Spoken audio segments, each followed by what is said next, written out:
राकेश सिंह, राष्ट्रीय deputy general secretary, Akhil Bharatiya राज्य सरकारी महासंघ।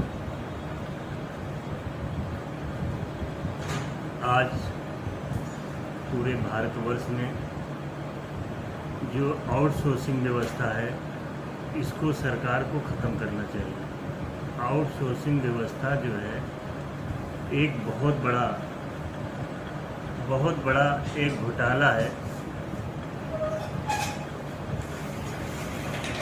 बहुत बड़ा एक घोटाला साबित होगा।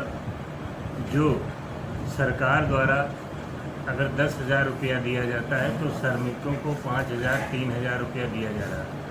आज उत्तर प्रदेश सरकार ने आउटसोर्सिंग व्यवस्था पर 20,000 रुपया दिए जाने का निर्णय लिया है। मैं उसका स्वागत योग्य करता हूं और स्वागत करता हूं माननीय मुख्यमंत्री जी का, लेकिन ये अस्थायी रोजगार नहीं है।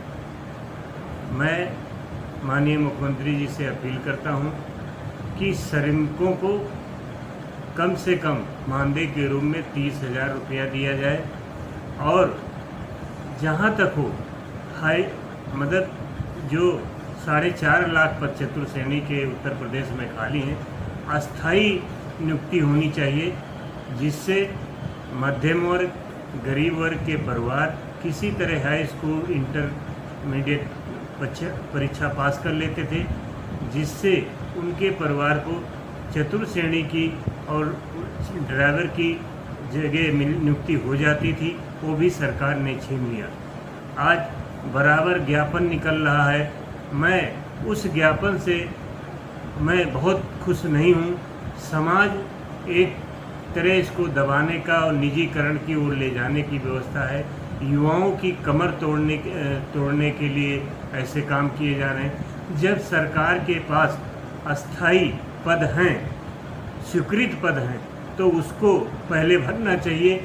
उसके बाद यह व्यवस्था नहीं होती है तो पद सर्जित करके पदों को और युवाओं को नौकरी दिए जाने का काम सरकार को करना चाहिए, जो नहीं हो रहा। आज कोरोना काल में 18 महीने का डीए 7 भत्ते सीज कर दिए गए थे, जो आज तक नहीं मिले।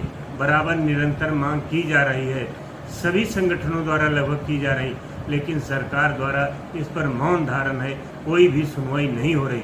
जबकि सरकार द्वारा बराबर कहा जा रहा है कि जीएसटी से इतना प्राप्त हो रहा है, अब हम घाटे में नहीं हैं। उसके बाद छोटे और मध्यम वर्ग के कर्मचारियों को इस तरह से उनकी मांगों पर विचार नहीं किया जा रहा। और माननीय मुख्य सचिव महोदय द्वारा कई बार निर्देश जारी किए गए, जो अधिक समय से पटलों पर जमा हैं अधिकारी और कर्मचारी, उनको हटाया जाए। उनके निर्देशों का किसी भी विभाग में अनुपालन नहीं हो रहा है, जबकि 5-5, 7 से एक ही पटलों पर काम कर रहे हैं। खाना पूर्ति के लिए किसी जगह दिखाकर उनका स्थानांतरण करके गलत सूचनाएं शासन को दी जा रही, जिसका भी बुरा प्रभाव सरकार पर पड़ रहा है। ऐसे मैं मुख्य सचिव महोदय से आदेश पुनः करें कि यदि इसमें कोई भी अधिकारी अगर सूचना छुपाता है, गलत सूचना शासन को देता है, तो उसके विरुद्ध कठोर कार्रवाई होगी, लेकिन ऐसा नहीं हो रहा। मैं आज पुरानी पेंशन जो बुढ़ापे का सहारा है, उस पर गंभीरता से विचार करके नई व्यवस्था पेंशन की समाप्त करके पुरानी पेंशन बहाल की जानी चाहिए।